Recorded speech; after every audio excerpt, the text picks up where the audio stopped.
This is the sequel to Godfather, obviously, from 1974.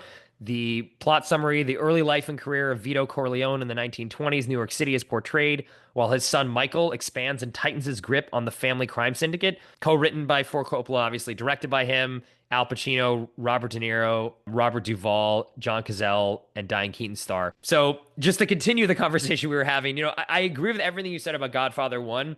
And to me, what makes 2 a better a movie that I think is better, at least when I watch it, is just that you take something that you almost feel like you can never achieve the heights of what Godfather 1 did.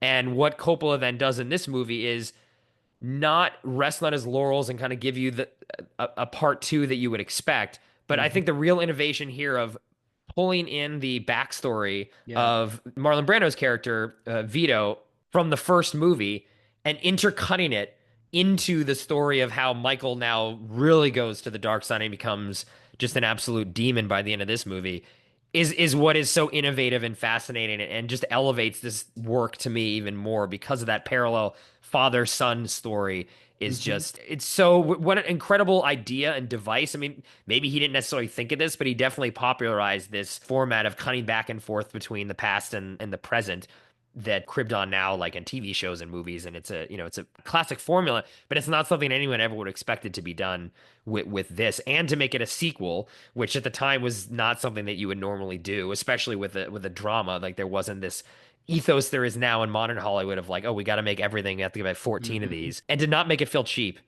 Yeah. And I think also this contains some of the greatest, I think, most powerful scenes in movie history. With I think Al Pacino here actually does a is slightly better because of some of these scenes than in the first movie, even, which is like I go back and forth between which one he's better in. But the scenes where he admits to Fredo that he knows that it was him that betrayed him in Cuba, like that moment is just Mm. every time I think it's just one of the most powerful things put on screen. And then the Chilling. discussion at the end of the movie between Pacino and Diane Keaton, where she admits that she had an Yeah. abortion.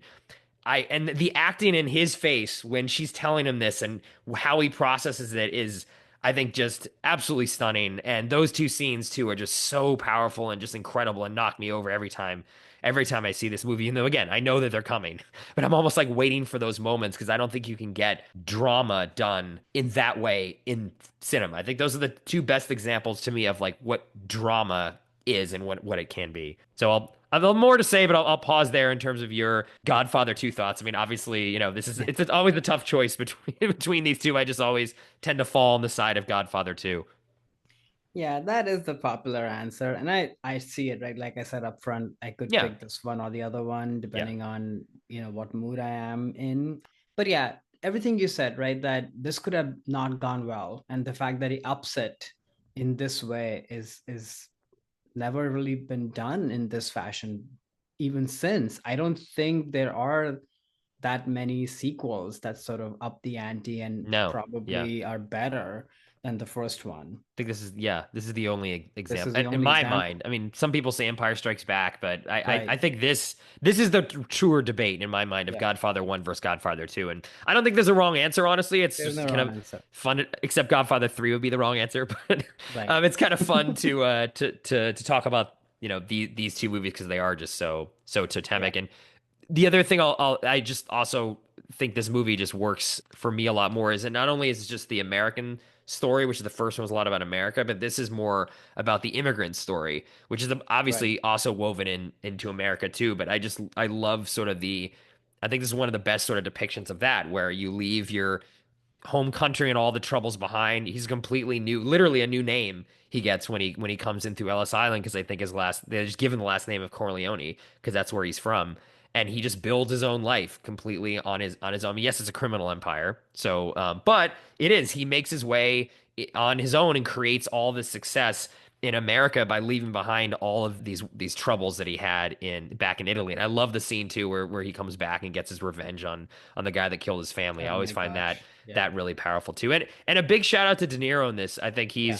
he's fantastic. And actually on this rewatch, I was thinking if this movie was made now or even like 10 or 15 years after, they would have tried to put him in makeup to make him like look like Marlon Brando, and he would have been doing like a Marlon Brando impersonation. And I shudder to think that if they made this now, they would just use someone and de-age, Oh my like put like a gosh, Marlon yeah. Brando face on him, like the Marvel movies and things like that. But I just love how this movie, he's the same guy, and you can feel this is the same character, but it's not an imitation. It's not he's trying to crib on what Brando was doing. It's his own version of Vito that feels like this younger Vito, and I think that is just a masterclass in acting. It really is. And I think what you were saying earlier, like the whole time back and forth is just so elegantly handled. Because even that, right, the mirroring of stories can feel very heavy handed, but it Yes. doesn't. It Hmm. feels very elegant. You're never confused or lost about why are we there, which time is which. It's super clear, but yet it just feels so fluid and seamless. It's just almost like magical to have see that transition go back and forth. And then I think the epicness of this movie really, to me, ups the ante. Like the Cuba scenes, Oh yeah. Havana, and you see more of Tahoe and their life and their state, and they go to Florida. Like this movie covers a lot of ground. They go to Sicily, obviously. So it's the scale of it is much bigger. And then I think some of the other characters that come in, like Hyman Roth, Patanjali, like all these, first of all, incredible performances by these actors, but they really kind of fill in the tapestry of this movie outside of the family. Because of course it's about the family, but it's also about how they're engaging. And even though Vito obviously had all this power, but they are the people in the pond as well Hmm. that are infiltrating and causing a lot of trouble. And how is this family reacting to that? I think it just sort of enriches the story that way. It also makes it more fun and pulpy, actually.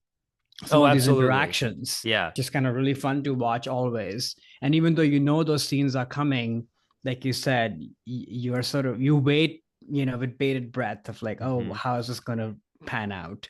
But yeah, with De Niro, sorry, I meant to say Pacino, he's amazing in this, in the quieter moments, like you mentioned. He's amazing, period. Yeah. Yeah. I do think in the first one, it's even a bigger masterclass in my mind, because it's just so subtle, and it's just so, it's all in his eyes. In this Hmm. one, part two, he does have his signature, yelly moments, which are, of course, all very effective. But there's something about the super restrained, all under the surface, simmering, bubbling kind of energy that he has in part one that I've actually never seen him do that since, which is kind of amazing, and it stands in its own kind of place, I guess. No, I agree. It's like hard for me to like go back and forth between these two performances. I just think the scenes are more powerful, those Right. two, than what happens in the first movie for me, though. I think, you could easily, I mean, every time I watch Godfather, I'm like, no one's acted better in a movie other than Pacino. And then I watch Yeah. Godfather 2, I'm like, well, maybe he beat himself. And Eh. it's interesting to watch the evolution in him as an actor. Because then when you see three, which again, you should, that was made in like 90, there's a lot more of the classic sort of Al Pacino. I'll just use the word overacting, kind of yelly moments. He puts Hoo-ha. that a lot. Yeah, that's a good way to say it. The hoo-ha Pacino is there, and it's sometimes I feel like, is this what Michael Corleone would turn into? I mean, maybe this is Mm. just an older version of Michael Corleone, or it's just Pacino's acting style changes. Maybe we'll do a Pacino episode at some point, and we can dive into this in more detail. But I like how you were pointing that out. He's gradually sort of getting the more hoo-ha Pacino. Even through these two movies, you can see it Right. coming in a little bit more. But maybe it's the material. I don't know, or maybe it's just that him. Who knows? Yeah. And then, of course, like the first one, the mise en scène, the cinematography, the music, how these intimate scenes and epic scenes are mounted. It's an experience, it's a journey, but it's also super intimate. You're part of the Hmm. family, but you also have a bird's eye view. It's just sort of hits on all these levels.